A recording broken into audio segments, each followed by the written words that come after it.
ద్వితీయోపదేశకాండము 17వ అధ్యాయము మొదటి వచనము. నీవు కలంకమైనను మరి అవలక్షణమైనను గల ఎద్దునే గాని గొర్రె మేకలనే గాని నీ దేవుడైన యెహోవాకు బలిగా అర్పింపకూడదు. అది నీ దేవుడైన యెహోవాకు హేయము. చివరి వచనాలు.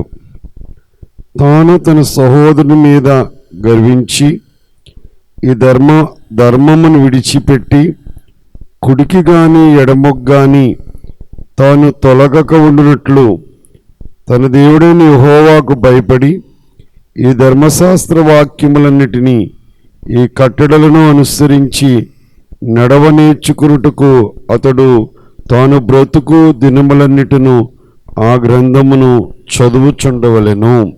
ప్రార్థన.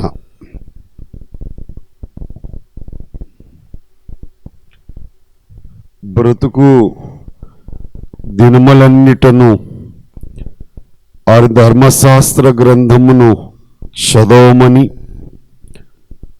ఆ ధర్మశాస్త్రము నుండి కుడికి గాని ఎడమకు గాని తొలగకూడదని సెలవిచ్చిన తండ్రి నీకు స్తోత్రములు. దైవజనుడైన మోషే గారి ద్వారా మీరు తెలియజేసిన ఈ వర్తమానమును బట్టి స్తోత్రములు. యెహోషువ నాయకత్వంలో కూడా ఈ మాటలే మీరు తెలియజేశారు. ధర్మశాస్త్రము నుండి కుడికి గాని ఎడమకు గాని తొలగొద్దు అని దివరాత్రము ఈ వాక్యములు ధ్యానించమని సెలవిచ్చారు. మీకు స్తోత్రములు.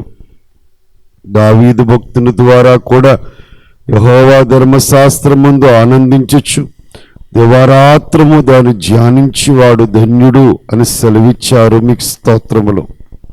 ప్రకటన గ్రంథం 1వ అధ్యాయం 3వ వచనములో ఈ ప్రవచన వాక్యములు చదువువాడును దాన్ని విని గైకొనువాడు ధన్యుడు అని సెలవిచ్చారు. మీకు స్తోత్రాలు. ఈ అంచె దినాల్లో, ఈ అపాయకరమైన దినాల్లో, ఈ దుర్దినాలలో నీ పాద సాన్నిధ్యములకు మమ్మల్ని చేర్చి నీ వాక్యముల చేత మా ఆత్మలను పోషిస్తున్నందుకు స్తోత్రాలు. ఈ సమయంలో మీరే 17వ అధ్యాయములో నుండి ద్వితీయోపదేశ కాండములో నుండి మాకు అవసరమైన సత్యములను బోధించి మేమందరము వాక్య ధ్యానము చేసుకుంటూ పరిపూర్ణమైన స్థితిలోనికి, అసంపూర్ణులుగా ఉన్న మేము, అస్థిరులుగా ఉన్న మేము సంపూర్ణ స్థితిలోనికి నేను నడిచేటట్లు నీ కృప చూపించుమని క్రీస్తు నామమున అతి వినయముగా వేడుకొనుచున్నాను తండ్రి. ఆమేన్. మరియు దైవాజ్ఞలున్న పరిశుద్ధ శాస్త్రము చూచి, మరియు దైవాజ్ఞలున్న పరిశుద్ధ శాస్త్రము చూచి మురియో చోరే బాగండ్లు స్మరించుచుండు నతడు ధన్యుడు దేవామానవుడు ధన్యుడు. ఈ ద్వితీయోపదేశ కాండంలో దేవుడు తన చట్టాన్ని తెలియజేస్తూ ఉన్నాడు. నిర్గమాకాండం 20వ అధ్యాయములో దేవుడు ఆజ్ఞలు ఇచ్చారు. ఆ ఆజ్ఞల గురించి మరొకసారి ఇక్కడ దేవుడు ఆయన చట్టాన్ని జ్ఞాపకం చేస్తూ ఉన్నాడు. అందుచేత 17వ అధ్యాయానికి ముఖ్యాంశముగా దేవుని చట్టములను రాసుకోండి. దేవుని చట్టములు, దేవుని చట్టములు. క్రీస్తు, రారాజైన క్రీస్తు, రారాజైన క్రీస్తు. వచనాలు 22 ముఖ్య వచనాలు 21, 22 వచనాలు అంటే చివరి వచనాలు. తాను తన సహోదరుల మీద గర్వించి ఈ ధర్మమును విడిచిపెట్టి కుడికి గాని ఎడమకు గాని తాను తొలగక ఉండునట్లు తన దేవుడైన యెహోవాకు భయపడి ఈ ధర్మశాస్త్ర వాక్యములన్నిటినీ ఈ కట్టడలను అనుసరించి నడవ నేర్చుకొనుటకు అతడు తాను బ్రతుకు దినములన్నిటిను ఆ గ్రంథమును చదువుచుండవలెను. అంటే మనం జీవించినంతకాలం బైబిల్ గ్రంథాన్ని చదువుతూనే ఉండాలి. అలాగూ చదివినట్లయితే మనం నేర్చుకున్న విషయాల నుంచి కుడికి కానీ ఎడమకు కానీ తొలగకుండా ఉంటామని దేవుడు ఈ వచనములో తెలియజేస్తున్నారు. ఈ అధ్యాయాన్ని 4 భాగాలు చేసుకుని ధ్యానం చేసుకుందాము. మొదటి భాగము బలి అర్పించుట. మొదటి భాగము బలి అర్పించుట. మొదటి వచనం. రెండవ భాగము నిబంధన మీరుట శిక్ష. నిబంధన మీరుట శిక్ష. 2వ వచనము నుండి 7వ వచనం వరకు. 2వ వచనము నుండి 7వ వచనం వరకు. 3 న్యాయాధిపతి తీర్పు. న్యాయాధిపతి తీర్పు. 8వ వచనము నుండి 13వ వచనం వరకు. 4వది రాజును ఏర్పరచుకొనుట.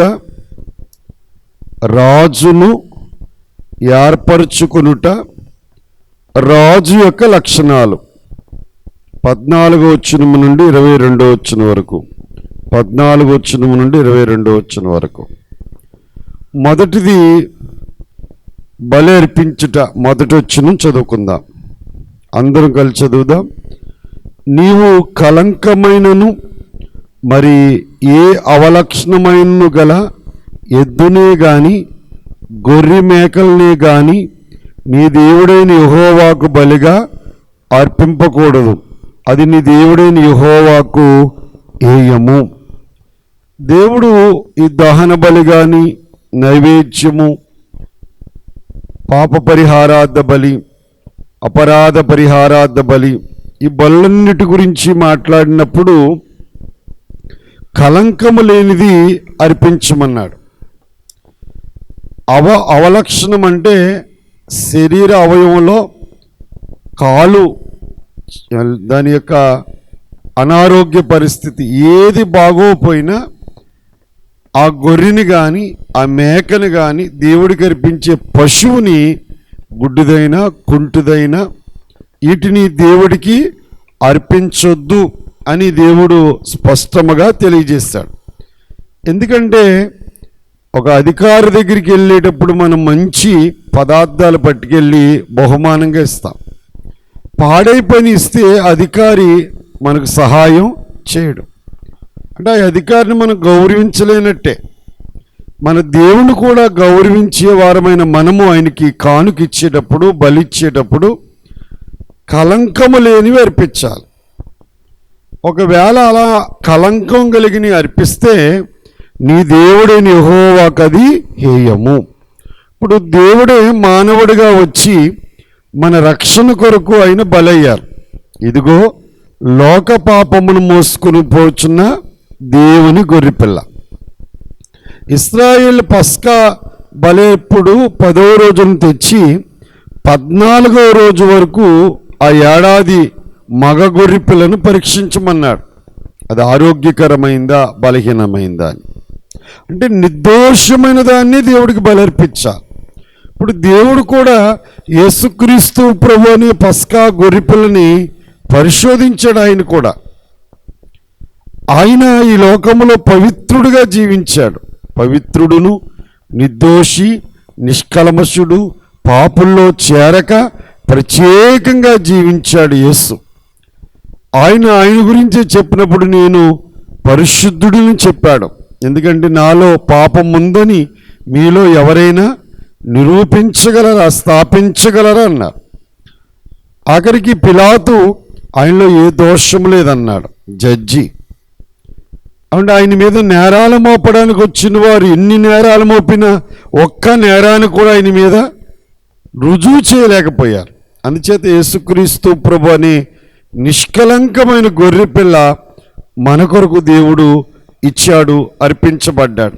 ఇప్పుడు ఆయన వల్లనే మనకి గొప్ప రక్షణ దొరుకుతుంది. హెబ్రీయులకు రాసిన పత్రిక 9వ అధ్యాయము 14 వచనాన్ని మనము చూడగలిగితే, హెబ్రీ పత్రిక 9:14, నిత్యుడగు ఆత్మ ద్వారా తన్ను తాను దేవునికి నిర్దోషినిగా అర్పించుకొనిన క్రీస్తు యొక్క రక్తము నిర్జీవ క్రియలను విడిచి జీవము గల దేవుని సేవించుటకు మీ మనస్సాక్షిని ఎంతో ఎక్కువగా శుద్ధి చేయను.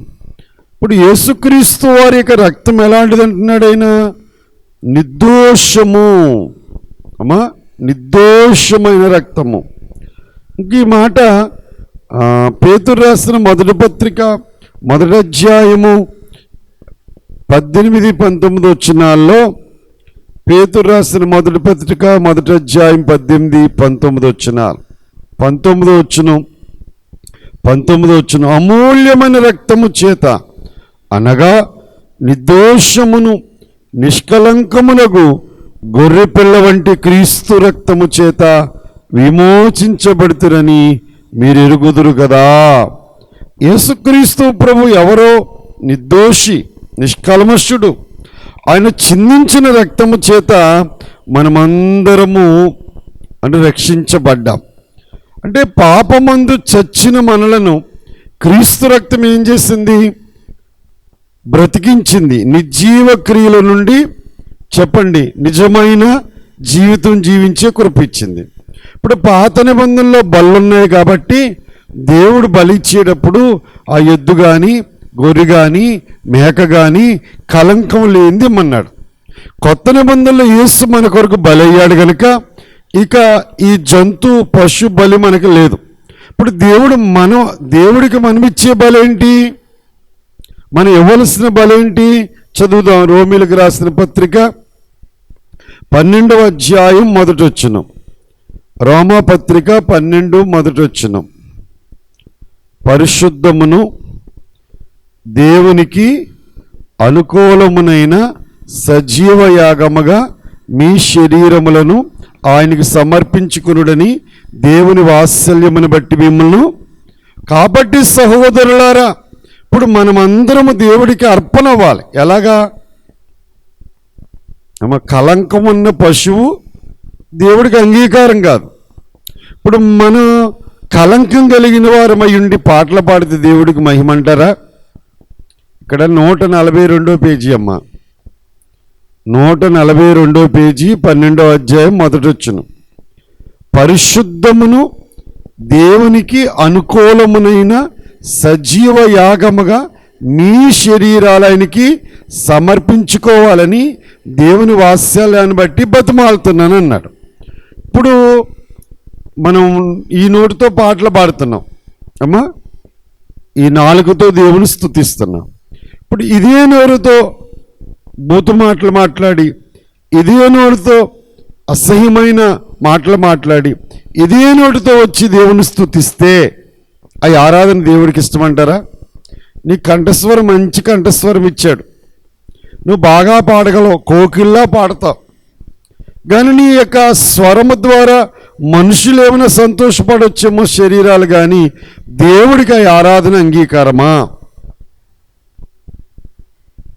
అంటే నీ శరీరం దేవుడికి ఎలా సమర్పించాలి? పరిశుద్ధంగా సమర్పించాలి, సజీవ యాగముగా ఆయనకు అనుకూలంగా ఉండాలి. ఇప్పుడు అయ్యగారికి సరిపోయింది ఆ కీర్తన. ఏ కీర్తన? తనువు నాది ఇదిగో నాదా గైకో అని ప్రతిష్ఠించుకున్నారు. మరి కండ్లు దేవుని వాక్యం చదువుతున్నాయంటే ఆ కంటితో అపవిత్రమైనది చూడకూడదు కదా. ఈ చేతులు చప్పట్లు కొడుతున్నాయి, దేవుని మందిరంలో పరిచర్య చేస్తున్నాయంటే దీన్ని పరిశుద్ధంగా అంటే దేని బలి ఇవ్వాలి? దేవుడికి ఇచ్చేసామనుకోండి, ఈ చేతులు ఆయన కోసం వాడాలి. అంటే పవిత్రంగా కాపాడుకోవాలి. ఈ ఆలోచన, ఈ వినికిడి, ఈ మాట, ఈ చూపు, ఇవన్నీ దేవుడికి సజీవ యాగముగా సమర్పణ చేయాలని చెప్తున్నారు. అదే రోమపత్రిక 6వ అధ్యాయము 11వ వచనములో, రోమిలకు రాసిన పత్రిక 6వ అధ్యాయం 11వ వచనములో, అటువలే మీరును పాప విషయమై మృతులుగాను దేవుని విషయమై క్రీస్తు యేసునందు సజీవులుగాను మిమ్మల్ని మీరే ఎంచుకొనుడి. అంటే మీరు దేవునికి సమర్పించుకున్నారు కనుక పాప విషయంలో ఏమైపోవాలి? చచ్చిపోవాలి, మృతులైపోవాలి. అంటే ఇంక చూడరు, అది ఆ చెడును కంటితో చూడరు, ఆ చెడ్డ మాటలు నోటితో మాట్లాడరు. అంటే పాప విషయంలో మీరు మృతులైపోయి దేవుని విషయంలో క్రీస్తు యేసునందు సజీవులుగా మిమ్మల్ని మీరే ఎంచుకొనుడి. 13వ వచనం కూడా చదువుదాం. మరియు మీ అవయవములను దుర్నీతి సాధనములుగా పాపమునకు అప్పగింపకుడి, అయితే మృతుల్లో నుండి సజీవులమనుకుని మిమ్మల్ని మీరే దేవునికి అర్పించుకొనుడి. మీ అవయవములను నీతి సాధనములుగా దేవునికి అర్పించుడి. అవయవాలంటే శరీరములోని భాగాలు. చూచే కళ్ళు, వినే చెవులు, మాట్లాడే నోరు, పనిచేసే చేతులు, పరిగెట్టే పాదాలు, వీటిని దుర్నీతి సాధనాలుగా పాపానికి అప్పగించకండి. చెడు చేయడానికి దేవుడికి అప్పచెప్పేశారు కదా, దేవుడికి బలిచ్చేశారు కదా, మళ్ళీ దీన్ని తీసుకెళ్ళి దుర్నీతి సాధనాలుగా అప్పచెప్పకండి. మీరు మృతుల్లో నుండి సజీవులమనుకొని మిమ్మల్ని మీరే దేవునికి అప్పగించుకోండి. అవయవాలు నీతి సాధనాలుగా దేవునికి అప్పగించాలి. ఇప్పుడు మనం ఇవ్వాల్సిన బలిది, దేవుడు కోరుకుంటున్న బలిది. అందుచేత అదే రోమపత్రిక 15:15లో కూడా, రోమపత్రిక 15:15లో, అయినను అన్యజనులోని అర్పణ పరిశుద్ధాత్మ వలన పరిశుద్ధపరచబడి ప్రీతికరమగునట్లు, ఇక్కడ అన్యజనులోని అర్పణ పరిశుద్ధాత్మ వలన పరిశుద్ధపరచబడి ప్రీతికరమగునట్లు. ఒకప్పుడు మనమందరం దేవుణ్ణి ఎరగని వారుగా అన్యజనులుగా ఉన్నాం. ఈ అన్యజనులమైన మనల్ని దేవుడు తనకు అర్పణముగా చేయడానికి ఎలాగ పరిశుద్ధపరచుకుని ఆయనకి ప్రీతికరంగా మార్చుకుంటున్నారంటే పరిశుద్ధాత్మ వలన. అంటే మన ఆశపడి, దేవా నా జీవితం శాశ్వత జీవితమే మిగిలింది, ఇప్పటికే శక్తి, బలము, ఆరోగ్యమైన జీవితం అంతా లోకానికి ఖర్చు అయిపోయింది. ఉన్న జీవితం ఎలాంటిది అంటారు? అది కొంచెం శాశ్వతం మిగిలింది. ఈ శాశ్వత జీవితాన్ని నేను ఎవరికి ఇవ్వాలి? నిజంగా ఎంత ప్రేమిస్తున్నామో అన్నది దేని దగ్గర తెలుస్తుంది అంటారు? ఆయన దగ్గర కూర్చోవడంలోనే తెలుస్తుంది, ఆయన సన్నిధికి రావడంలోనే ఆయన మీద ఎంత ప్రేమ ఉందో. ఇవాళ భర్త వల్ల ఆటంకం ఉన్నవారు ఇంటి దగ్గర గడుపుతూ ఉంటారు దేవుని సందులో, వారికి దేవుడి మీద ఎంత ప్రేమ ఉందో. ఇంటిలో ప్రార్థన చేసుకుంటే ఊరుకొని భర్తలుంటే రహస్యముగా వారు చేసుకునే ప్రార్థనలు, అంతరంగముగా వారు చేసే ప్రార్థనలు, అన్యజనులని అర్పణ దేవుడు ఏం చేస్తున్నాడు? పరిశుద్ధపరచుకుని ఆయనకు ప్రీతికరముగా మార్చుకుంటూ ఉన్నాడు. అందుకే దేవునికి వాక్యాన్ని బట్టి మీకు చెప్పేది, ఎప్పుడైతే మనం పరిశుద్ధులుగా ఉంటామో అప్పుడు మన ఆరాధన దేవునికి అంగీకారంగా ఉంటుంది. గుడిలో నిలబడి పాట పాడుతున్నామంటే మనం పాట వల్ల ఎవరికి మహిమ రావాలి? ఒక ప్రార్థన చేస్తామంటే దేవునికి మహిమ రావాలి. ఒక వాక్యం ప్రకటించామంటే దేవునికి మహిమ రావాలి. యోగ్యులుగానే మనం దేవుని సందులో నిలబడాలి.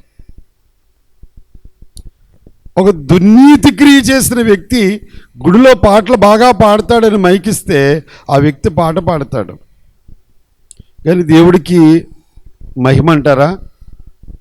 తన నడవడిక ఎలాంటిదో అతనికి తెలుసు, సంఘానికి తెలుసు, కానీ మనం అతనికి అవకాశం ఇవ్వడం ద్వారా దేవుడికి ఏం కలుగుతుంది చెప్పండి? బాధ కలుగుతుంది. అందుకే దేవుడు స్పష్టంగా పాత నిబంధన గ్రంథంలో చెప్పిన మాట, కలంకము లేనిది ఇవ్వాలి, అవయవ లోపము లేనిది ఇవ్వాలి, క్రీస్తు అలాగే మన కొరకు బలయ్యాడు కనుక మనము కూడా ఆయనకి అలాగే బలై అట్టి ఆరాధన ఆత్మతో సత్యముతో దేవుని సంతోషపెట్టే ఆరాధన మనము చేయాలి. మొట్టమొదట బలి అర్పణ గురించి మొదటి వచనాన్ని మనము ధ్యానము చేసుకుని ఉన్నాం. ఇక రెండో భాగములోకి మనం వెళ్ళినట్లయితే రెండో భాగము నిబంధన మీరుట శిక్ష. నిబంధన మీరుట శిక్ష. 2వ వచనము నుండి 7వ వచనం వరకు. 2వ వచనము నుండి 7వ వచనం వరకు అందరం కలిసి చదువుదాం. నీ దేవుడైన యెహోవా నిబంధనను మీరి ఆయన దృష్టికి చెడ్డదాన్ని చేయించు నేనిచ్చిన ఆజ్ఞకు విరోధముగా అన్య దేవతలకు అనగా సూర్యునికైనను చంద్రుడికైనను ఆకాశ నక్షత్రముల్లోని దేనికైనను నమస్కరించి మొక్కు పురుషుడే గాని స్త్రీయే గాని నీ దేవుడైన యెహోవానికి ఇచ్చుచున్న నీ గ్రామముల్లో దేనియందైనను నీ మధ్య కనబడినప్పుడు అది నీకు తెలియబడిన తర్వాత నీ విని బాగుగా విచారణ చేయవలను. అది నిజమైన ఎడల అనగట్టి ఏ క్రియ ఇశ్రాయేలులో జరిగి ఉండుట వాస్తవమైన ఎడల ఆ చెడ్డ కార్యం చేసిన పురుషుని కానీ స్త్రీని కానీ నీ గ్రామం వెలుపలకు తీసుకుపోయి రాళ్లతో చావగొట్టవలను. 2-3 సాక్షుల మాట మీదని చావదగిన వానికి మరణశిక్ష విధింపవలను. ఒక్క సాక్షి మాట మీద వానికి విధింపకూడదు. వాని చంపుటకు మొదట సాక్షులను తర్వాత జనులందరూ వాని మీద చేతులు వేయవలను. అట్లు నీ మధ్య నుండి ఆ చెడుతనమును పరిహరింపవలెను. నిబంధన మేరడం ఏంటి? ఆజ్ఞ మేరడం. అందులో ఇప్పుడు చదువుకున్న దాంట్లో మొదటి ఆజ్ఞ, దేవుడు మొదటి ఆజ్ఞ ఏమి ఇచ్చాడు చెప్పండి? ఆకాశమందు కానీ భూమి యందు కానీ భూమి కిందున్న నీళ్ళ యందు కానీ ఏ విగ్రహమునైనను చేసుకోకూడదు, సాగిలపడకూడదు, పూజించకూడదు అన్నాడు. ఇప్పుడు నీ ఇచ్చిన ఆజ్ఞకు విరోధముగా అతను ఎక్కడికి వెళ్ళాడట? అన్ని దేవతకు కానీ సూర్యునికైనా చంద్రుడికైనా ఆకాశ నక్షత్రంలో దేనికైనా నమస్కరించడం, మొక్కడం, పురుషుడైనా స్త్రీ అయినా. ఇది చేసిన వ్యక్తిని గురించి ఒకడు సాక్ష్యం నేను చూశాను అని విచారించాక అది నిజమని తెలిసిన తర్వాత ఖచ్చితంగా వ్యక్తిని తీసుకెళ్ళి పాత నిబంధనలో ఇశ్రాయేలుకి ఇచ్చిన ఆజ్ఞ ప్రకారం రాళ్లతో కొట్టి చంపాలి. ఇప్పుడు ఇవాళ యేసుక్రీస్తు ప్రభు నిజమైన దేవుడని నమ్మి అవంటి బాప్తీసం తీసుకున్న రోజున ఏం తీర్మానం చేసుకుంటున్నారు? సమస్తాన్ని మీరు విడిచిపెడతాము, యేసుని మేము ఆరాధిస్తామని చెప్పి తీర్మానం చేసుకున్న తర్వాత మీరు బాప్తీసం తీసుకున్నారు. మరి బాప్తీసం తీసుకున్న మీరు బాప్తీసం నాడు చేసిన ప్రమాణాన్ని విడిచిపెట్టి మరలా అన్ని ఆచారాలకు వెళ్ళారనుకోండి, ఇప్పుడు అడగాలంటారా అడగకూడదంటారా? ఒక మాట చెప్పమంటారా? గుళ్ళోకి ఎందుకు రాలేదమ్మా అని అడగడానికి కూడా ఇలా అర్హత లేని పరిస్థితి వచ్చేసింది. ఇవాళ ఎందుకు గుళ్ళోకి రాలేదని అడిగే పరిస్థితి లేదండి. మా ఇష్టం, వస్తే వస్తాం అన్న లెక్కల్లోకి వచ్చేసారు. నిజంగా దేవుడు ఎంత కట్టడిచ్చాడు వాళ్ళకి. ఇవాళ మనము కూడా ఆనాడు విగ్రహారాధన దేవునికి ఇష్టం లేదన్నాడు. బైబిల్ అంతా మీరు చదివితే అస్సలు ఆయనకి ఇష్టం లేని పనిది, ఆయనకి అంగీకారం లేని పని. ఇప్పుడు ఉన్న విగ్రహారాధన ఏంటి?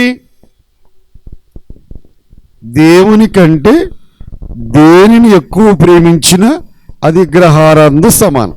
దేవుని కంటే దేనిని ఎక్కువ ప్రేమించిన ప్రభు చెప్పారు. మత్తయి సువార్త 10వ అధ్యాయంలో 37 నుంచి 39 వచనాలు చదివితే, మత్తయి సువార్త 10వ అధ్యాయము 37 నుండి 39 వరకు.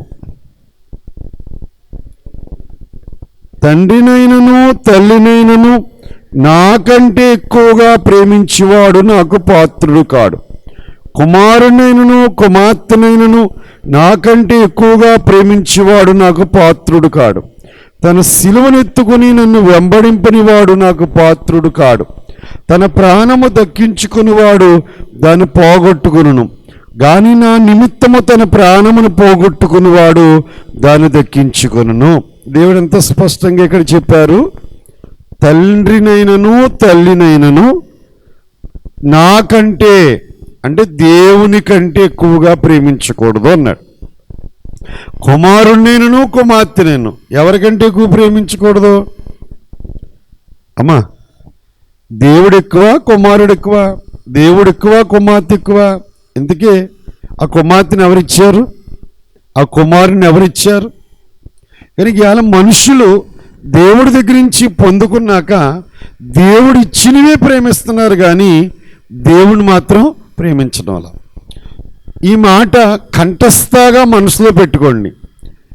దేవుని కంటే దేన్ని ఎక్కువ ప్రేమించిన వాటి వలన మీరు శ్రమ అనుభవిస్తారో బాగా గుర్తుపెట్టి. కూతుర్ని ఎక్కువ ప్రేమిస్తే కూతురు వల్ల ఎక్కువ శ్రమ అనుభవిస్తారు. కొడుకుని ఎక్కువ ప్రేమిస్తే కొడుకు వల్ల, ఇలా చూడండి, అక్కడ వాళ్ళు బాధపడతారు, ఇక్కడ మీరు బాధపడతారు.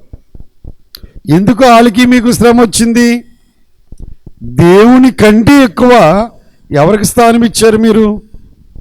ఇచ్చిన దేవుణ్ణి ప్రేమించడం మానేసి ఇచ్చిన బిడ్డని ప్రేమిస్తున్నారు. కనుక ఎక్కువ ప్రేమించడం వల్ల వాళ్ళు అభివృద్ధిలోకి రారు, వారిని ప్రేమించడం వల్ల మీరు కూడా అభివృద్ధిలోకి రారు. అందుకే ఎక్కువ దేవుడికి మొదటి స్థానం ఇవ్వగలిగితేనే మనము దేవుని ప్రేమించిన వారం అవుతాం. ఇప్పుడు క్రైస్తవుల్లో అందరూ బాప్తీసాలు పొందుతున్నారు, ఆయన్ని ఆరాధిస్తున్నారు. ఆరాధించిన వారు కూడా చాలామంది ఈ రోజుల్లో మనం చూస్తుంటే మరలా ఏదైతే విడిచిపెట్టి వచ్చారో మళ్ళీ అదే పాపం జోలికి వెళ్ళిపోతున్నారు. అమ్మా, మీరు బాప్తీసం తీసుకున్నారు కదా, మరి ఎందుకు చుట్టకాలుస్తున్నారు? మీరు బాప్తీసం తీస్తున్నారు కదా, ఎందుకు చెడుతనానికి వెళ్తున్నారు? మీరు తాగుతున్నారు, మరి తాగి సంస్కారం తీసుకుంటే ఎలాగొస్తుంది? ఎందుకు వస్తున్నారు మీరు అసలు మందిరానికి? ఇలాంటి క్రమశిక్షణ ఉంటే గుళ్ళన్నీ ఖాళైపోతాయి. ఏం చేత? ఖండించే గుడి దగ్గరికి ఎవరు రారు? సంఘం రాదు. అసలు వాళ్ళు ఏం చేసినా చూసి చూడనట్టు వదిలేస్తే వాళ్ళు వచ్చిపోతూ ఉంటారు అంతే. ఇంతకీ వచ్చిపోయే వాళ్ళు పరలోకం వెళ్ళరు. ఈ ఎవరైతే ఖండించబడుతున్నారో, క్రమశిక్షణ చర్య కింద వస్తున్నారో వారు సరిచేయబడతారు. కాబట్టి ఖచ్చితంగా చెప్పండి, పరలోక రాజ్యంలో ఉంటారు. యేసుక్రీస్తు ప్రభువారు చెప్పిన మాటలు నేను చదువుతున్నాను. మత్తయి సువార్త 18వ అధ్యాయం 15వ వచనం నుండి చదువుదామండి.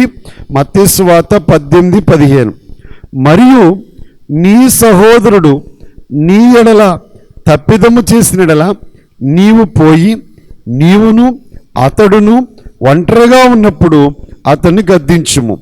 అతడు నీ మాట విని ఎడల నీ సహోదరుని సంపాదించుకుంటువి. అతడు వినని ఎడల 2-3 సాక్షుల నోట ప్రతి మాట స్థిరపరచబడినట్లు నీవు ఒకరిని 2 వెంటబెట్టుకుని అతని యొద్దకు పొమ్ము. అతడు వారి మాటయు వినని ఎడల ఆ సంగతి సంఘమునకు తెలియచెప్పము. అతడు సంఘపు మాటయు వినని ఎడల అతను నీవు అన్యునిగాను సుంకరిగాను ఎంచుకొనుము. ఇలా చూడండి, ఒక వ్యక్తి తప్పు చేశాడు, బాప్తీసం తీసుకున్నాడు, మందిరానికి వస్తున్నాడు, మరలా దేవునికి వ్యతిరేకమైన కార్యం చేశాడు. ఫస్ట్ దేవుడు ఒంటరిగా అంటే ఎప్పుడు గద్దించమన్నాడండి? ఆ వ్యక్తి ఒకటే ఉండాలి, గద్దించే ఒక వ్యక్తే ఉండాలి. నువ్వు దేవుణ్ణి నమ్ముకున్నావు, బాప్తీసం తీసుకున్నావు, దేవుని జీవితంలో కార్యాలు చేశాడు, మళ్ళీ ఎందుకు తప్పు చేశావు అని గద్దిస్తే అతను మారాడు అనుకోండి, ఆ సహోదరుడు దేవుడి దగ్గరికి వచ్చినట్టే. మారలేదనుకోండి, రెండో స్టెప్ ఏం చేయమన్నాడు? 2-3 సాక్షులు అన్నాడు. కాబట్టి సంఘములో సరైన ప్రవక్తను కలిగి, సరైన మారు మనస్సు కలిగి, తప్పు లేని వారు, దేవుని ఇంత భయభక్తులు కలిగిన 2 బిడ్డలను తీసుకుని వారితో కలిసి వెళ్ళి గద్దించమన్నాడు.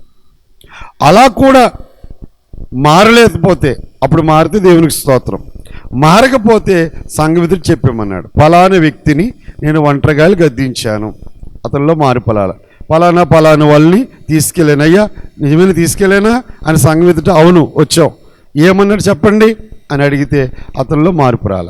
ఇప్పుడు సంఘం ఎదుట చెప్పేసా ఒకటి వెలేసే, గుళ్ళోకి రానియద్దు. మారితే వస్తాడు, మారకపోతే రాడు. అంటే దేవుని యొక్క వాక్యం అంత ఖచ్చితంగా ఉందంటే ఇలా ఆచరణలో పెడితే పరలోకి వెళ్ళిపోతాం అందరం. అంత ఆచరించడానికి సంఘం సహకరించడంలా. అసలు ఒక మాట అంటేనే చెప్పండి, ఆత్మీయత బాగు కోసమే చెప్పే మాటలు ఇవి. కానీ ఇలా అలాగ అర్థం చేసుకుంటలేదు కదా. మా పేరు చెప్పారు, మమ్మల్ని గద్దించారు, మమ్మల్ని ఎత్తి చూపించారు. దీంట్లో పాస్టర్ గారికి ఏం కలిసి వస్తుందంటే అందరం పరలోకి వెళ్ళాలి. పాస్టర్ గారు గద్దించడానికి గల కారణం ఏంటని లెక్క చెప్పాలి. ఆయన ఏం చెప్పాలి చెప్పండి? లెక్క చెప్పాలి. గద్దించకపోతే మీరు మా పాస్టర్ గారు గద్దించుంటే ఆ రోజే మారుతి వేసయ్యా అన్నారు అనుకోండి, పరలోకి వెళ్ళాక ఈ పాస్టర్ గారిని తీసుకెళ్ళి ఎక్కడ పడేస్తాడు దేవుడు? అంతే కదండి. ఇప్పుడు మీరు గద్దించకుండా గారంగా పెంచుతున్నారు. వాళ్ళు చెడిపోయాక ఏమనంటే ఆ రోజు చెప్తే మేము బాగుపడతాం కదా అన్నారు కదా పిల్లలు మన మీద తిరగబడి. మరి దేవుడు పొద్దున్న దేవుడు అనరా? దేవుడి దగ్గర అనరా? అంచేత గద్దించే బాధ్యత ఖచ్చితంగా సేవకునికి ఉంది. అందుచేత మనమందరం ఆ రీతిగా దేవుడు అన్నాడు, అతన్ని అన్యుడిగా ఎంచు, సుంకరిగా ఎంచు, అతన్ని ఇంకా వదిలిపెట్టి అతని కోసం ప్రార్థన చేయి. ఎందుకంటే బైబిల్లో అసలు అన్యుల్లో కూడా జరిగిన ఒక పాపక్రియ జరిగింది. ఎక్కడంటే కొరింథీ పత్రికలో ఉంది. అక్కడ ఒక వ్యక్తి తన తల్లిని అవుండి చెడు మార్గంలో ఉన్నాడంట. ఒక అన్యుల్లో కూడా జరగని క్రియ ఉంది సంఘంలో, కొరింథీ సంఘంలో. వెంటనే వాడిని వెలివేసి అన్నాడు దేవుడు. అంటే ఈరోజు బైబిల్ చెప్పేది అపవిత్రంగా బతకమని చెప్తేలా, తప్పును తప్పుగా ఖండించు. మారు మనసు పొందుతాడా, బ్రతుకు మార్చుకుంటాడా, దేవుడి బిడ్డలుగా వస్తాడు, లేదా అన్యుడిగానే ఉండిపోతాడు. ఇది రెండవదిగా దేవుడు చెప్పింది. మరి నిబంధన మీరిన వారికి వచ్చే శిక్షణ గురించి చెప్పాడు. ఇక మూడవదిగా మనం చూద్దాము. మూడవది రాసుకోండి, న్యాయాధిపతి తీర్పు. న్యాయాధిపతి తీర్పు 8వ వచనం నుండి 13వ వచనం వరకు. 8వ వచనం నుండి 13 వరకు చదువుదాం అందరం కలిసి. హత్యకు హత్యకు, వ్యాజ్యమునకు వ్యాజ్యమునకు, దెబ్బకు దెబ్బకు నీ గ్రామాల్లో వివాదము పుట్టగా వీటి భేదము కనుగొనుటకు నీకు సాధ్యము కాని ఎడల నువ్వు లేచి నీ దేవుడైన యెహోవా ఏర్పరచుకుని స్థలమునికి వెళ్ళి యాజకులైన లేవీలను ఆ దినముల్లో ఉండి న్యాయాధిపతులని విచారింపవలను. వారు దానికి తగిన తీర్పు నీకు తెలియచెప్పుదును. యెహోవా ఏర్పరచుకుని స్థలమున వారు నీకు తీర్పు చొప్పున నీవు జరిగించి, వారు నీకు తేటపరచు అన్నిటి చొప్పున తీర్పు తీర్చుటకు జాగ్రత్త పడవలను. వారు నీకు తేటపరచు భావము చొప్పునను వారు నీతో చెప్పు తీర్పు చొప్పునను నువ్వు తీర్చవలను. వారు నీకు తెలుపు మాట నుండి కుడికి కానీ ఎడమకు కానీ నువ్వు తిరగకూడదు. మరియు ఎవడైనను మూర్ఖించి అక్కడ నీ దేవుడైన యెహోవాకు పరిచర్య చేటుకు నిలుచు యాజకుని మాటనే గాని ఆ న్యాయాధిపతి మాటనే గాని వెనునల్లని ఎడల వాడు చావవలెను. అట్లు చెడుతనము ఇశ్రాయేల్లో నుండి పరిహరింపవలను. అప్పుడు జనులందరూ విని భయపడి మూర్ఖవత్తనము విడిచిపెట్టెదరు. మూడవదిగా దేవుడు చెప్తున్న మాట, హత్యకు హత్య, వ్యాజ్యానికి వ్యాజ్యం. ఇలా చూడండి, ఫస్ట్ మోషే గారు కూర్చునేవారు న్యాయాధిపతిగా. ఉదయం మొదలుకొని సాయంకాలం వరకు ఆయన తీర్పులు తీర్చేవాడు. తర్వాత మాంగారు వచ్చి నలిగిపోతావయ్యా అని చెప్పాడు. 10 మందికి ఒకరిని, 50 మందికి ఒకరిని, 100 మందికి, 1000 మందికి పెట్టారు. ఇలాగున ప్రయాణం అయింది. ఇప్పుడు ఆ దేశానికి వెళ్ళిపోయావు, నువ్వు స్థిరపడిపోయావు. ఇప్పుడు యెరూషలేము దేవాలయం దేవుడు స్థిరపరిచాడు. ముందు షిలోహు ప్రార్థనా మందిరంలో ఏలీ న్యాయాధిపతిగా ఉన్నాడు. తర్వాత సమూయేలు న్యాయాధిపతిగా ఉన్నాడు. తీర్పులు తీర్చాడు ఆయన. ఇటు యాజకత్వం చేశాడు, ఇశ్రాయేలుకు నాయకుడుగా ఉన్నాడు. తర్వాత న్యాయం కూడా తీర్చాడు. తర్వాత యెరూషలేములో దేవాలయం స్థిరపడింది సొలొమోను వచ్చినప్పుడు. అక్కడ లేవీలు ఉన్నారు, వారు న్యాయం తీరుస్తారు, మీరు అక్కడికి వెళ్ళండి అని చెప్పాడు. అక్కడికి వెళ్ళాక తీర్పు తీర్చాక, తీర్పు విన్నాక మేము నడవం అనకూడదట. వాళ్ళు ఏ తీర్పు చెప్పారో ఆ తీర్పుని బట్టి కుడికి వెళ్ళకూడదు, ఎడమకి. ఒకవేళ ఆ వ్యక్తి నేను ఆ తీర్పును అంగీకరించనంటే ఎన్ని చంపే, అప్పుడు ప్రజలకు భయం వస్తుంది అని చెప్పాడు. ఇప్పుడు ఆ పరిస్థితులు మనకు లేవు. న్యాయస్థానాలు ఉన్నాయి, న్యాయం చెప్పండి, జడ్జీలు, కోర్టులు ఉన్నాయి. మండల స్థాయిలోను, జిల్లా స్థాయిలోను, రాష్ట్ర దేశ స్థాయిలో కూడా ఉన్నాయి. గ్రామాల్లో పంచాయతీలు కూడా, పెద్దలు కూడా ఉన్నారు. అయితే సంఘపరంగా మనం తీర్పులు తీర్చాలంటే ఎలా తీర్చాలంటే అసలు జీవము గల దేవుని సంఘంలో మనుషులు ఎలా బ్రతకాలో తెలుసుకోవాలి. ఫస్ట్ సంఘంలోకి వచ్చిన వాళ్ళు అసలు ఈ సంఘములోకి వచ్చిన మనం ఎలా బ్రతకాలి? తిమోతికి రాసిన మొదటి పత్రిక 3వ అధ్యాయం 14వ వచనాన్ని మనము చూడగలిగితే,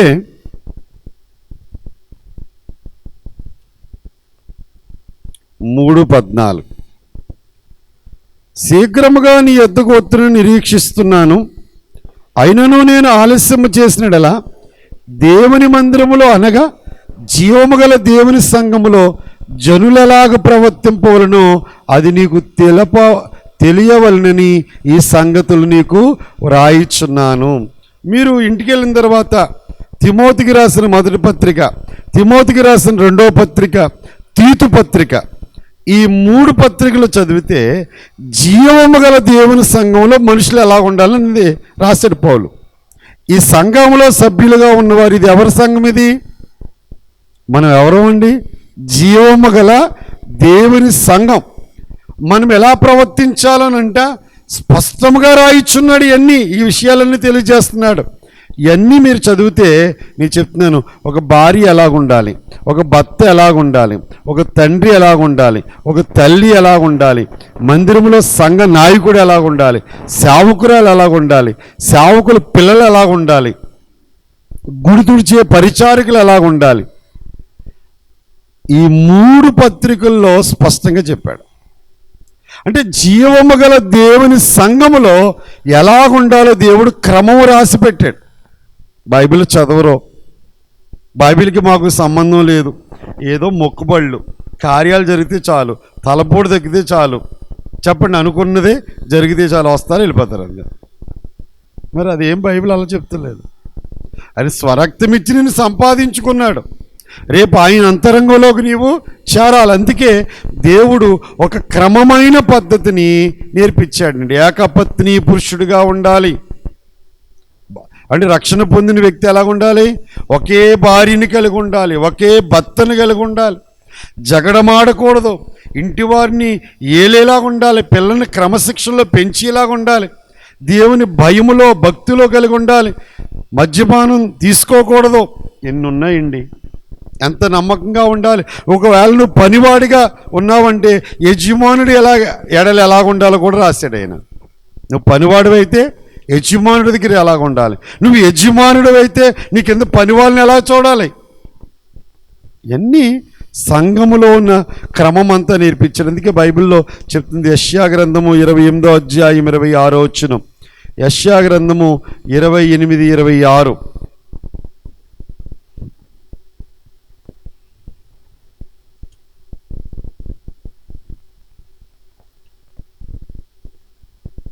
వాని దేవుడే తగిన క్రమము వానికి నేర్పియున్నాడు, ఆయన వారికి ఆ పని బోధించుచున్నాడు. ఈ క్రమం ఎవరు నేర్పారంటండి? దేవుడే నేర్పాడు. ఇవాళ మనందరినీ ఆత్మను అనుసరించి క్రమంగా నడుచుకోమని గలతీ 5:20లో ఉంది. ఆత్మను అనుసరించి మనం అందరం అంటే క్రమాలు అండి. పాస్టర్ గారు చెప్పిన సంఘం ఎందుకు నడుస్తలేదు అనుకుంటున్నారు? వారిలో దేవుని ఆత్మ లేక. ఆత్మ ఉన్నవారు వాక్యానికి లోబడి ఆత్మ నడిపింపుకు అంగీకరించి ఎలా నడుస్తారట? ఆత్మను అనుసరించి క్రమముగా నడుచుకుంటారు. మరి సంఘ నాయకుడు సంఘం గురించి దేవునికి లెక్క ఒప్పు చెప్పాలంట. ఎబ్రీ పత్రిక 13వ అధ్యాయము 17వ వచనం. మీ పైన నాయకుడుగా ఉన్నవారు లెక్క ఒప్ప చెప్పవలసిన వారి వలె మీ ఆత్మలు కాయుచున్నారు. వారు దుఃఖముతో పనిచేసిన యెడల మీకు నిష్ప్రయోజనము గనుక దుఃఖముతో కాక ఆనందముతో చేయనట్లు వారి మాట విని వారికి లోబడి ఉండుడి. అమ్మ, మాట వినలేదనుకోండి, సేవకుడు వెళ్ళి ఇంటికాడ ఏడ్చాడు అనుకోండి, అయ్యా గద్దిస్తున్నాను దేవా, అయినా సరే అస్సలు నా మాట లెక్క చేయడం లేదని ఏడ్చాడు అనుకోండి, దుఃఖంతో చేస్తే ఏమైపోద్ది ఆ పని. అందుకే దేవుడు వాళ్ళ ఆనందంతో చేయాలంటే, సేవకులు మీ యందు ఆనందించాలంటే మీరు ఏం చేయాలండి? వాక్యములో చెప్పినట్లుగా ఆ మాటకి లోబడి, అవునండి, ఆ వాక్యం మేరకుండగా ఆ వాక్యం విని లోబడాలని దేవుని వాక్యం చెప్తుంది. పేతురు రాసిన మొదటి పత్రిక 5:5లో కూడా, చిన్నలారా మీ పెద్దలకు లోబడి మీరందరూ ఎదుటివాని ఎడల దీన మనస్సు అనే వస్త్రాన్ని ధరించుకుని మిమ్మల్ని మీరే అలంకరించుకునుడి. ఏ మనస్సు కట్టుకోవాలి మనమందరూ? దీన మనస్సు అనే వస్త్రము. దీన మనస్సు, లోబడే మనస్సు. లోబడే మనస్సు ఉంటే దేవుడు మనకి న్యాయం తీరుస్తాడు. ఇది ఇక్కడ మనం నేర్చుకునే పాఠము న్యాయాధిపతి తీర్పు. ఇక చివరి భాగము, చివరిది రాసుకోండి. రాజును ఏర్పరచుకునుట. రాజును ఏర్పరచుకునుట. ఆ రాజు యొక్క లక్షణాలు. ఆ రాజు యొక్క లక్షణాలు 14వ వచనం నుండి 22వ వచనం వరకు. 14 నుంచి 22. నీ దేవుడైన యెహోవా నీకు ఇచ్చుచున్న దేశమున నువ్వు ప్రవేశించి దాన్ని స్వాధీనపరుచుకుని అందులో నివసించి నా చుట్టూ ఉన్న సమస్త జనము వలె నా మీద రాజును నియమించుకొందు ననుకొన్ని ఎడల నీ దేవుడైన యెహోవా ఏర్పరచుకుని వాణ్ణి అవశ్యముగా నీ మీద రాజుగా నియమించుకొనవలెను. నీ సహోదరుల్లోనే ఒకరిని నీ మీద రాజుగా నియమించుకొనవలెను. నీ సహోదరుడు కాని అన్యుణ్ణి నీ మీద నియమించుకొనకూడదు. అతడు గుర్రములను విస్తారంగా సంపాదించుకొనవలదు. తాను గుర్రములు హెచ్చుగా సంపాదించుటకు గాను జనులను ఐగుప్తుకి తిరిగి వెళ్ళనీయకూడదు. ఏలయనగా యెహోవా ఇక మీదట మీరు ఈ త్రోవను వెళ్ళకూడదని మీతో చెప్పెను. తన హృదయము తొలగిపోకుండానట్లు అతడు అనేక స్త్రీలను వివాహము చేసుకొనకూడదు. వెండి బంగారములను అతడు తన కొరకు బహుగా విస్తరింప చేసుకొనకూడదు.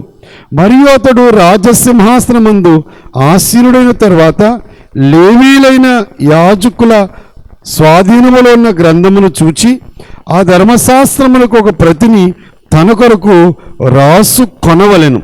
అది అతని యొద్ద ఉండవలెను. తన రాజ్యమందు తానును తన కుమారులను ఇశ్రాయేలు మధ్యను దీర్ఘాయుష్మంతులగుటకే తాను తన సహోదరు మీద గర్వించి ఈ ధర్మను విడిచిపెట్టి కుడికి గాని ఎడమకు గాని తాను తొలికక ఉండునట్లు తన దేవుడైన యెహోవాకు భయపడి ఈ ధర్మశాస్త్ర వాక్యములన్నిటినీ ఈ కట్టడలను అనుసరించి నడవనేర్చుకున్నట్టుకు అతడు తాను బ్రతుకు దినములన్నిటిను ఆ గ్రంథమును చదువుచుండవలెను. ఇందుకే దేవుడు రాజును ఏర్పాటు చేయడం గురించి, ఆ రాజుకు ఉండవలసిన లక్షణాల గురించి మాట్లాడుతున్నాడు. ఇశ్రాయేలుకి రాజు ఎవరండి? దేవుడే. అమ్మా, ఇక్కడ చూడండి, 14 వచ్చిన 3 లైన్లు అంటాడు, నా చుట్టూ ఉన్న సమస్త జనుల వలె నా మీద రాజును నియమించుకొందును అనుకున్న ఎడలా. అమ్మా, ఎవరి మీద? నా మీద అంటే దేవుడి మీద. అంటే ఇశ్రాయేలుకి దేవుడే నాయకుడు. మోషే గారు నాయకుడుగా ఉన్నాడు, కానీ ఎవరి నడిపింపులో నడిపించాడు దేవుడు? మోషే గారు ప్రతీది దేవుడు చెప్పడమే, ప్రతీది దేవుడు చెప్పడం. మోషే గారు అయ్యాక యెహోషువ గారితో కూడా దేవుడు మాట్లాడాడు, దేవుడే నడిపించాడు. తర్వాత న్యాయాధిపతులు వచ్చారు 13 మంది. అందులో చివరి న్యాయాధిపతి సంసోన్, ఆయన కూడా దేవుడిని బట్టే నడిపించాడు. తర్వాత ఏలి, తర్వాత సమూయేలు కనబడుతున్నారు. సమూయేలుని దేవుడే ఏర్పాటు చేసుకున్నారు. సమూయేలు కాలం వచ్చాక ఇశ్రాయేలు అందరూ ఏమన్నారు? మాకు రాజు కావాలి అన్నారు. అయ్యా, దేవుడే మీకు రాజుగా ఉన్నాడు, ఎందుకు రాజును కోరుకుంటున్నారు మీరు దేవుడే మిమ్మల్ని నడిపిస్తున్నాడు, ఆయనే మాట్లాడుతున్నాడు. ఎందుకు రాజును కోరుకుంటున్నారు మీరు? రాజుని ఏర్పాటు చేశారనుకోండి, మీ పిల్లలందరూ ఏం చేయాలి? యుద్ధాలకు వెళ్ళాలి. చెట్లు నరకమంటే చెట్లు నరకాలి, పుల్లలు కొట్టమంటే పుల్లలు కొట్టాలి. అంటే రాజుగారి కుటుంబానికి దేశ ప్రజలందరూ ఏమైపోతారు? బానిసలు అయిపోతారు. చాలా శ్రమ. వద్దయ్యా అని చెప్తే, కాదు మాకు రాజే కావాలి అన్నారు. ఆ తెల్లవారులు నిద్ర పట్టలేదండి సమూయేలుకి. దేవా, ఇంత గొప్ప దేవుడు నిన్ను తునీకరిస్తున్నారయ్యా ఈ ప్రజలు అని ఏడుస్తూ ఉంటే, సమూయేలు ఎందుకు ఏడుస్తున్నావు? నిన్నేమనలేదు, నన్నే తునీకరించారు కదా, వాళ్ళు కోరినట్టే రాజును చెయ్యి, ఆ రాజుతో పాటలు వాళ్ళే పడతారని దేవుడు వాళ్ళు కోరినట్లు ఎవరిని అప్పచెప్పాడు? సమూయేలు ద్వారా మొట్టమొదటి సౌలును, తర్వాత దావీదును ఏర్పాటు చేశాడు. దేవుడు ఎప్పుడు చెప్పాడు ఈ మాట? రాజును కోరుకుంటారన్న సంగతి ఎప్పుడు చెప్పాడు? మోషే టైంలోనే చెప్పాడు. అంటే దేవుడు సర్వజ్ఞుడు కదా, జరగబోయే విషయాలు దేవుడు ముందే చెప్తూ, రాజును వారు కోరుకున్నప్పుడు ఆ రాజును ఎలాంటి రాజును ఏర్పాటు చేయాలి? అన్యుడైన వారిని తీసుకొచ్చి మీ మీద రాజుగా మీరు ఏర్పాటు చేసుకోకూడదు. మీ చట్టం ఎరిగిన వాడిని, ఇశ్రాయేల్లో నుండే ఒకరిని తీసుకుని ఈ చట్టాన్ని అనుసరించేవాడి ప్రకారంగా జీవించే వ్యక్తిని రాజుగా ఏర్పాటు చేయాలి. అయితే ఆ రాజుకు ఉండవలసిన లక్షణాలు ఏంటి? గుర్రాలను విస్తారంగా సంపాదించుకోకూడదు. గుర్రాలని తాను గుర్రములు ఎచ్చుగా సంపాదించుకుంటానికి ఎక్కడికి వెళ్ళకూడదు? ఐగుప్తుకి వెళ్ళకూడదు. దేవుడు ఎన్నటికి ఏ దేశానికి వెళ్ళొద్దన్నాడు? ఐగుప్తుకి వెళ్ళొద్దన్నాడు. ఆ త్రోవను నడవద్దన్నాడు. ఇక మీదని మీరు ఆ త్రోవను వెళ్ళకూడదని చెప్పాడు. తర్వాత తన హృదయము తొలగిపోకుండానట్లు అతడు అనేక స్త్రీలను ఏం చేసుకోకూడదంట? అనేక స్త్రీలు వివాహం చేసుకోవటం వల్ల అతని మనసు ఏమైపోద్ది? తొలగిపోద్ది. దానికి ఉదాహరణగా సొలొమోను మహారాజు గారు, సొలొమోను గారు తండ్రి అయిన దావీదు గారు కూడా అనేక స్త్రీలను వివాహం చేసుకున్నారు. చేసుకోవద్దని దేవుడు చెప్పాడా? చెప్పలేదా? సొలొమోను ఎంతమందిని చేసుకున్నాడు? వాళ్ళందరూ సొలొమోను మనసుని ఏం చేశారు? దేవుడి మించి తిప్పివేశారు. వాళ్ళ దేవత గుడి కట్టమని, ఆ దేవత గుడి ప్రతిష్ఠకి రమ్మని, అన్నిట్లో ఏకీభించేలా సొలొమోనును తీసుకెళ్లారు. అనేక స్త్రీలను వివాహం చేసుకోకూడదంట. ఇంకేం చెప్పాడు? వెండి బంగారములు అతడు తన కొరకు బహుగా విస్తరింపజేసుకోకూడదు. అతడు దేశాన్ని రాజు, దేశ క్షేమం కోరాలి, కానీ తన కోసం, తన కుటుంబం కోసం వెండి బంగారాలు, నేను రాజుని కదా అని చెప్పి ఈ ప్రజల మీద దోపిడీగా ఏం సంపాదించుకోకూడదు? తన కోసం విస్తారంగా సంపాదించుకోకూడదు,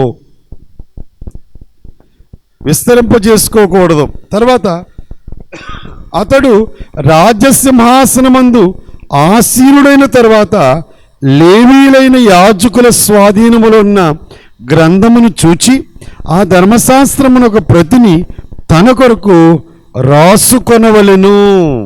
అమ్మా, లేవీయుల దగ్గర ఉంటుంది ఈ ధర్మశాస్త్ర ప్రతి. అది తెచ్చుకుని రాజుగారు రాసుకోవాలంట. సొలొమోనుకి దగ్గరికి వస్తే రాయించుకున్నాడని ఉంది, రాసుకున్నాడని లేదు. అసలు ఒక్కసారి రాస్తే ఎన్నిసార్లు చదివినట్టండి? మీరు 10 సార్లు చదివితే ఒకసారి రాయడం సమానం అయిపోద్ది. అంటే రాస్తున్నప్పుడు దృష్టి బాగా పెడతాం. అందుకే రాసుకోవాలి, రాజుగారే స్వయంగా రాసుకోవాలంట. అంటే బైబిల్లో రాజు ఎలా ఉండాలో ఉంది. ఇంతమంది భార్యను చేసుకోకూడదు ఉంది, ఆస్తి సంపాదించుకోకూడదు ఉంది.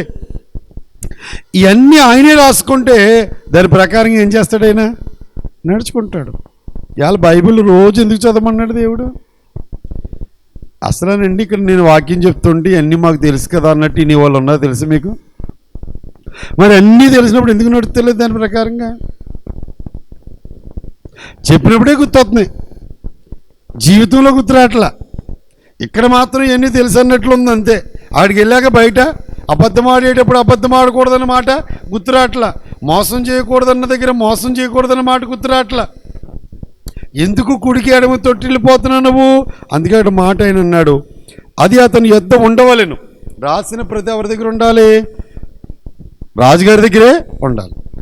తన రాజ్యమందు తానును తన కుమారులను ఇశ్రాయేలు మధ్యను దీర్ఘాయుష్మంతులగుటకై రాజుగారు పరిపాలన చేశాడు కనుక అతని పిల్లలు కూడా ఏమవ్వాలి? దీర్ఘాయుష్మంతులు అవ్వాలంటే తానును తన సహోదరుల మీద గర్వించి ఈ ధర్మం విడిచిపెట్టి కుడికి గాని ఎడమకు గాని తాను తొలగ ఉండునట్లు తన దేవుడిని యెహోవాకు భయపడి ఈ ధర్మశాస్త్ర వాక్యములన్నిటినీ ఈ కట్టడలన్నీ అనుసరించి నడవనేర్చుటకు అతడు తాను బ్రతుకు దినములన్నిటిను ఆ గ్రంథమును చదువుచుండవలెను. ఒక రోజు చదవాలి, 2 రోజులు చదవాలి లేదండి. అందుకే దేవదాసయ్య గారు అన్నారు, రాకడ మేఘం ఎక్కాలనుకున్నవారు రోజుకి కనీసం 5 అధ్యాయాలు చదవమన్నారు. అమ్మా, రోజుకి కనీసం 5 అధ్యాయాలు చదవాలి. మరి పనిలోకి వెళ్ళిపోవాలి కదా, పొద్దున్న లేచాకంటే 1 అధ్యాయం చదువు, మధ్యాహ్నం వచ్చాక 2 అధ్యాయాలు చదువు, రాత్రి పడుకునేటప్పుడు 2 అధ్యాయాలు చదువు. 5 అధ్యాయాలు. అందుకే 5 అధ్యాయాలు చదివితే ఎంత సంపెడుతుంది బాగా చదవగలిగిన వారికి? చెప్పండి. చిన్న చిన్న అధ్యాయాలు, పెద్ద అధ్యాయాలు ఉంటాయి.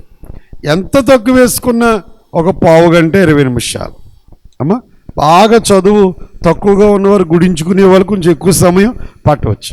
పోనీ ఒక అరగంట.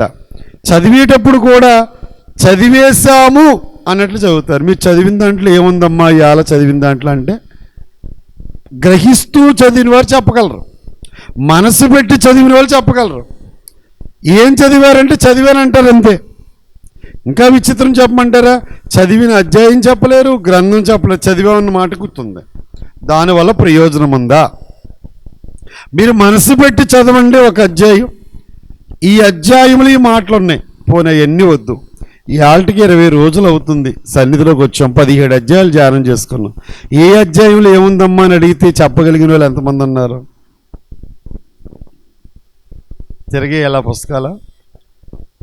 ఫలానా అధ్యాయంలో ఇది విన్నామండి, రాత్రి అధ్యాయంలో ఈ విన్నామండి, పండుగల గురించి విన్నామండి, ఇవాళ అధ్యాయంలో బళ్ళు గురించి విన్నామండి అని చెప్పగలిగినట్లుగా ఏ అధ్యాయంలో ఏదుందో ఈ బైబిల్ గ్రంథాన్ని నేర్చుకుంటే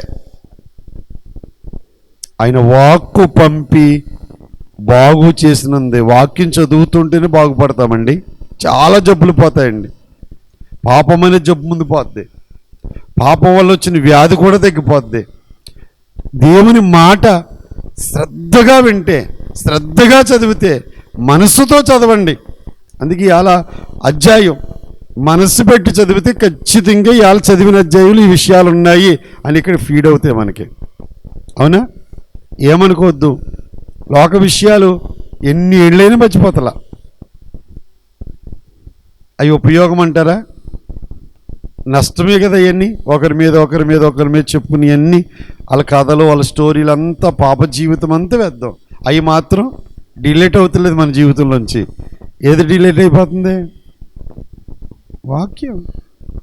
ఎప్పటికప్పుడు మర్చిపోతున్నాం అంతే. అడగండి అమ్మా. అసలు దైవజనుడు దేవదాసయ్య గారిని అంట ఒక రోజున సాతాను వచ్చి బైబిల్ లేకుండా చేసేస్తాను, అసలు బైబిల్ లేకుండా చేస్తానంటే, నువ్వు బైబిల్ లేకుండా చేసేయి నేను రాసేస్తానన్నారంట. అయ్యగారు నువ్వు చేసే నేను రాసేస్తానన్నారు. ఈ బైబిల్ గ్రంథాన్ని ఆది కాండం నుండి ప్రకటన గ్రంథం వరకు రాసేస్తాను చూడకుండా అన్నారంట. ఎలా చదివారంటారు? ఎలా ఉందంటారు మనసులో?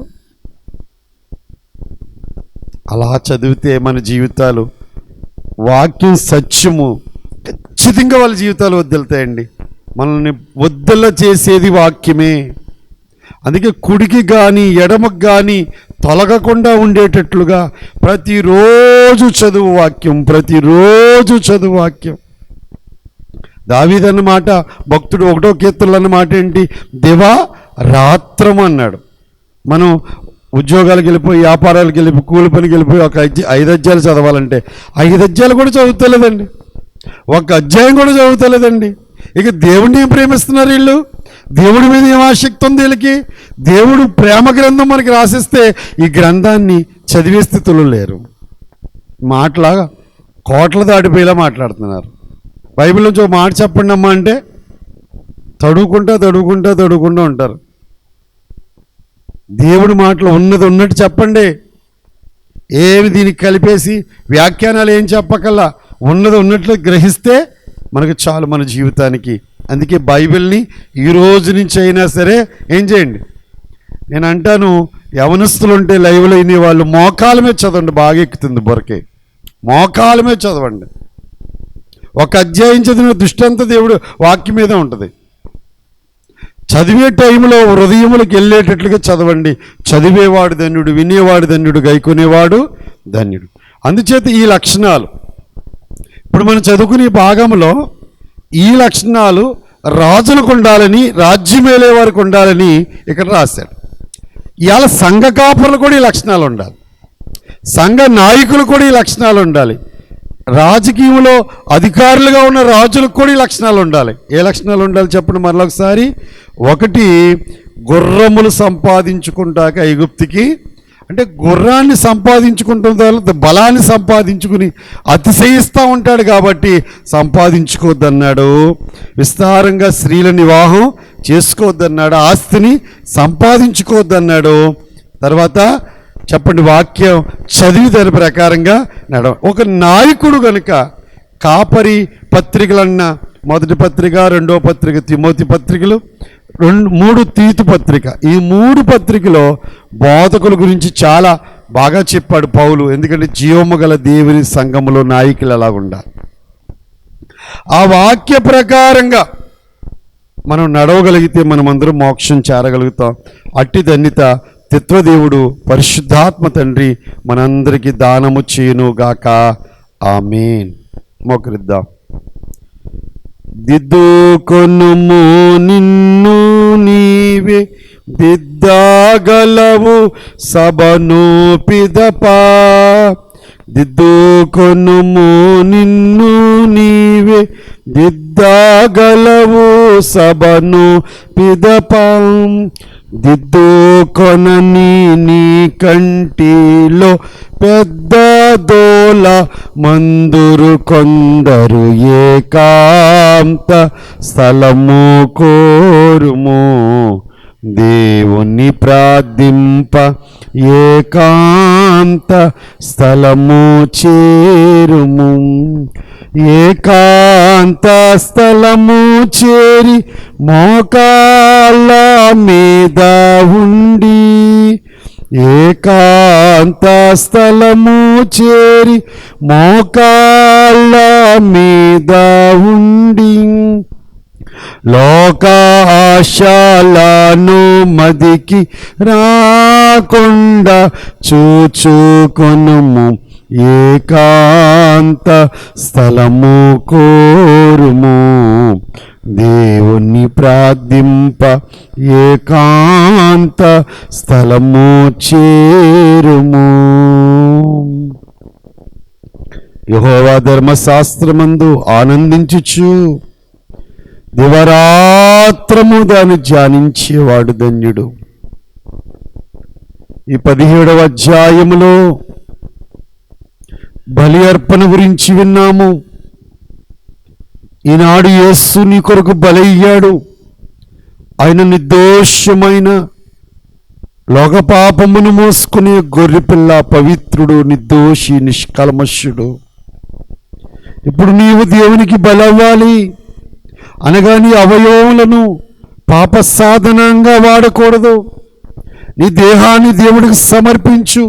పరిశుద్ధమును దేవునికి అనుకూలమునైన సజీవ యాగముగా మీ శరీరములను ఆయనకు సమర్పించుకునుడని దేవుని వాత్సల్యమును బట్టి మిమ్మల్ని బతిమలాడుకొనుచున్నానన్నారు పౌలు భక్తుడు. పరిశుద్ధముగా ఇస్తావమ్మా? ఆ నోటితో నాలుకతో దేవుని స్తుతించాలంటే ఆ నోటిని అగ్నితో కాల్చుకుంటావా? బూతులైనను సరసోత్తులైనను పోకిరి మాటలైనను మాట్లాడకుండగా ప్రవక్తని యెషయా అంటున్నాడు, నా పెదవులు కాల్చు అంటున్నాడు. దేవుడు కాల్చాడు. బలివండి మీ అవయవాలను, దేవుని చూడవలసిన కన్నును దేవుడికి అర్పించు. కన్నికను చూడనని నా కన్నులతో నిబంధన చేసుకున్నానన్నాడు యోబు భక్తుడు. చెడు వినకుండగా, చాడీలు వినకుండగా, ఒకరిలోని చెడుతనం వినకుండగా నీ చెవికి నిబంధన చేసుకో. అప్పుడు దేవుని స్వరం వినగలుగుతావు. ఆలోచనలో చెడును ఉంచొద్దు. దేవుని వాక్య తలంపులు ఉంచు. ఈ చేతులు అపవిత్రమైన పనులు చేయకుండా, కాసుకుంటే చప్పట్లు కొట్టినా, పరిచర్య చేసినా అది దేవుడికి అంగీకారం అవుతుంది. నీ మోకాళ్ళు దేవుడికి అంగీకారం అవ్వాలి. నీ నడక దేవుడికి అంగీకారం అవ్వాలి. దేవుడు కోరుకున్న బలి నీవే ఆయన కొరకు బలి అవ్వాలి. విరిగి నలిగిన మనసే దేవునికి ఇష్టమైన బలి అన్నాడు భక్తుడు దావీదు. కనుక ఈ శరీరమును, ఈ శరీర అవయవములను దేవునికి ప్రతిష్ఠించుకోండి. ప్రతిష్ఠించుకోలేకపోతే ఈ సేవ, ఈ భక్తి వ్యర్థమైపోతుంది. నేను ప్రతిష్ఠించుకోలేను అంటే నువ్వు ఆయనకి అంగీకారం అవ్వు. అలాగూ ప్రతిష్ఠించుకోండి. నిబంధన మీరిన వారికి వచ్చే శిక్ష. నేను తప్ప వేరొక దేవుణ్ణి కొండకూడదు అని చెప్పాడు. ఇవాళ దేవుని కంటే దేనిని ఎక్కువ ప్రేమించిన అది విగ్రహారాధనతో సమానమని చెప్పాడు. ఇవాళ దేవుని కంటే నువ్వు దేన్ని ప్రేమిస్తున్నావు? తల్లిదండ్రులని సన్మానించాలి, పోషించాలి, కానీ దేవుడి కంటే ఎక్కువ ప్రేమించకూడదు. బిడ్డలను ప్రేమించాలి. దేవుడు మీకు ఇచ్చిన బహుమానాలు వారిని పెంచాలి భయభక్తుల్లో. కానీ దేవుని కంటే ఓ రోజున అబ్రహామును దేవుడు పరిశోధించాడు. నీ కుమారుణ్ణి బలిగా ఇస్తావంటే దేవుణ్ణి ఎక్కువ ప్రేమించాడు కనుక అబ్రహాము ఇస్సాకును బలి అర్పించడానికి తీసుకువెళ్ళాడు. దేవుడి కంటే నువ్వు దేనిని ఎక్కువ ప్రేమిస్తున్నావు? శ్రమలు అనుభవిస్తావు, కష్టాలు అనుభవిస్తావు. కొందరు ప్రాణాన్ని ఎక్కువ ప్రేమిస్తున్నారు, శరీరాన్ని, సుఖాన్ని ఎక్కువ ప్రేమిస్తున్నారు, శరీరమును ఎక్కువ ప్రేమించి ప్రాణాన్ని ఎక్కువ ప్రేమిస్తున్నారు. అమ్మా, దాన్ని పోగొట్టుకుంటావు తల్లి. ఈ ఆజ్ఞను అర్థం చేసుకో.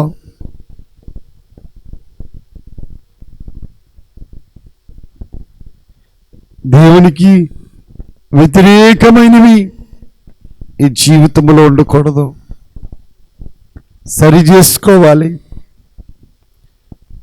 నీ గ్రహింపు లేకుండా నీవు ఆ స్థితిలో ఉంటే ఒక సేవకుడు కానీ, ఒక విశ్వాసి కానీ నిన్ను గద్దించినప్పుడు వెంటనే మారు మనసు పొందాలి. లేక ఇద్దరు ముగ్గురు యోగ్యమైన సంఘ పెద్దలు వచ్చి, విశ్వాసులు వచ్చి గద్దించినప్పుడు వారు చెప్పినప్పుడు మార్పు చెందాలి. సంఘం ఎదుట బాహాటంగా నీ తప్పు ప్రకటించినప్పుడు అయ్యా నన్ను క్షమించయ్యా అని మార్పు చెందాలి. లేకపోతే నువ్వు అన్యుడు అయిపోతావు, సుంకరం అయిపోతావు. దేవుడు ఉగ్రతను తప్పించుకోలేవు. దేవుని సంఘం ఇది, జీవము గల దేవుని సంఘం ఇది. జీవము గల దేవుని సంఘములో జనులు ఎలాగూ నడవవలనో క్రమాలు నేర్పించాడు. వృద్ధ స్త్రీలు ఎలాగుండాలి, వృద్ధులైన తండ్రులు ఎలాగుండాలి, వృద్ధులైన తల్లులు ఎలాగుండాలి. ఇంటింటికి తిరగకూడదు, ఒకరింట్లో మాట మరొకరికి చెప్పకూడదు. అబ్బా, దేవుడు కట్టడలు ఎంత గొప్పవో, దేవుని చట్టం ఎంత గొప్పదో. యవనస్తుడు యవనేచ్ఛలను బట్టి దేవుడు తునీకరించే స్థితిలో ఉండకూడదు. ఎవడు నిన్ను తునీకరించకుండా, తిమోతి నీవు యవన కాలములో ఉన్నావు, ఎవడు తునీకరించకుండా జాగ్రత్త పడు అని దేవుడు హెచ్చరిస్తున్నాడు. పిల్లలు ఎలాగుండాలి, సేవకులు ఎలాగుండాలి, సేవకురాండ్లు ఎలాగుండాలి, పరిచారికులు ఎలాగుండాలో దేవుడు చెప్తున్నాడు. ఆ 3 పత్రికలు చదివి మనందరి జీవితాలు మనం సరి చేసుకోవాలి. రాజుగా ఉండవలసిన ఇశ్రాయేలుకు రాజు లాంటి దేవుడే రాజు, కానీ దేవుణ్ణి విడిచిపెట్టి వారు రాజును కోరుకుంటారు. ఆ కోరుకున్న రాజుకి ఏ లక్షణాలు ఉండాలో చెప్పాడు. ఇలా మనమందరం దేవుని సన్నిధిలో క్రమము నేర్చుకున్న మనము దేవుని బిడ్డలమని గుర్తించి దేవుడు మనం ప్రత్యేకించుకున్నాడు. దేవుడు మనల్ని ఏర్పాటు చేసుకున్నాడు. బైబిల్ బాగా చదవాలి. కుడికి ఎడమ తొట్టిల్లకూడదు. ఎవరి చేత కూడా నువ్వు క్రైస్తవుడు అయి ఉండి ఈ పని ఎందుకు చేశావు అనిపించుకోకూడదు. ఆజ్ఞలు మీరకూడదు, కట్టడలు మీరకూడదు. రాసుకోమంటున్నాడు, చదువుకోమంటున్నాడు, గర్వం రానియొద్దంటున్నాడు. ఈ మాటలన్నీ నీ కొరకు నా కొరకు దేవుడు గ్రంథములో లిఖింపజేశాడు. ఈరోజు జ్ఞాపకము చేశాడు, ఈరోజు హెచ్చరించాడు. కనుక ఒక్క నిమిషం ఆత్మ పరిశీలన చేసుకుందాము. అవును, బోధించే బోధకుడని నేను ఎలాగున్నాను? జీవము గల దేవుని సంఘానికి లెక్క చెప్పవలసిన బాధ్యతగా ఉన్నాను అని సేవకుడు ఎలాగున్నాడు పరిశీలన చేసుకుందాం. దేవుని సన్నిధిలో ఆత్మ పరిశీలన చేసుకుంటూ కొద్ది నిమిషాలు మౌనముగా ఉందాం. దేవా, నాకు కనబడు, నాతో మాట్లాడు. దేవా, అందరికీ కనబడందరితోనూ మాట్లాడుము. ఆమేన్.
పరిశుద్ధుడా, వందనాలు. నీ గ్రంథమును చదివి గ్రంథములో మీరు జీవించమని రాయించినట్లుగా జీవించే కృప దయచేయండి. 20 మెట్లు ఎక్కించారు, ముందున్న 20 మెట్లు ఎక్కే శక్తి దయచేయండి. పగటి కాలంలో ఆరాధనలో పాల్గొని ఆత్మతో సత్యముతో ఆరాధించే భాగ్యం ఇచ్చారు. ఈ సాయంకాలం మమ్మల్ని బలపరిచి వాక్య ధ్యానములో ఉండే కృపిచ్చారు. యా బలహీనులను, నెమ్మది లేని వారిని, సమాధానం లేని వారిని, ప్రతి బిడ్డను మీరు దర్శించి ఎవ్వరూ కూడా నీ నుండి తొలగిపోకుండా నీ యందు ఎంతో భయముతో భక్తితో జీవిస్తూ యా మహిమరాకడకు పెండ్లి కుమార్తెలుగా సిద్ధపడే కృప దయచేయండి. మెట్టికి మమ్మల్ని స్వరూపములో మార్చి మేఘమెక్కించుము. రేపు పగటి కాలంలో జరుగుతున్న కూడికను నేను సన్నిధిలో బలముగా జరిగించుము. క్రీస్తు నామమును వేడుకొనుచున్నాను తండ్రి, ఆమేన్. పరలోకమందున్న మా తండ్రి, నీ నామం పరిశుద్ధపరచబడుగాక, నీ రాజ్యం వచ్చునుగాక, నీ చిత్తము పరలోకమందు నెరవేరినట్లు భూమి యందు నెరవేరును కాక. మానదిన ఆహారమును మగు దయచి మెడల అపరాధము చేసిన వారిని మేము క్షమించిన ప్రకారం మా అపరాధములను క్షమించుము. మమ్మల్ని శోధనలోనికి తేకాకీడు నుండి తప్పించుము. రాజ్యము, శక్తి, మహిమ నిరంతరము నీవై ఉన్నావు తండ్రి. ఆమేన్. ప్రవేశ రక్తమే చేయం అపవాదికులకు లయం. ప్రవేశ రక్తమే చేయం అపవాదికులకు లయం. ప్రవేశం సంపూర్ణ విజయం, అపవాదికి ఎంతకాల నాశనం. హల్లెలూయా, హల్లెలూయా, హల్లెలూయా. స్తోత్రం, స్తోత్రం, స్తోత్రం. ఆమేన్, ఆమేన్, ఆమేన్. తండ్రి యెహోవా దేవునికి అనంత ప్రేమయు, కుమారుడైన యేసుక్రీస్తు ప్రభువారి కృపయు, ఆదరణకర్తైన పరిశుద్ధాత్మని సహాయము, మహిమలో ప్రభు అంతరంగములో చేరు వరకు మనందరినీ తత్వదేవుడు నడిపించి మహిమ మేఘమెక్కించును గాక. ఆమేన్.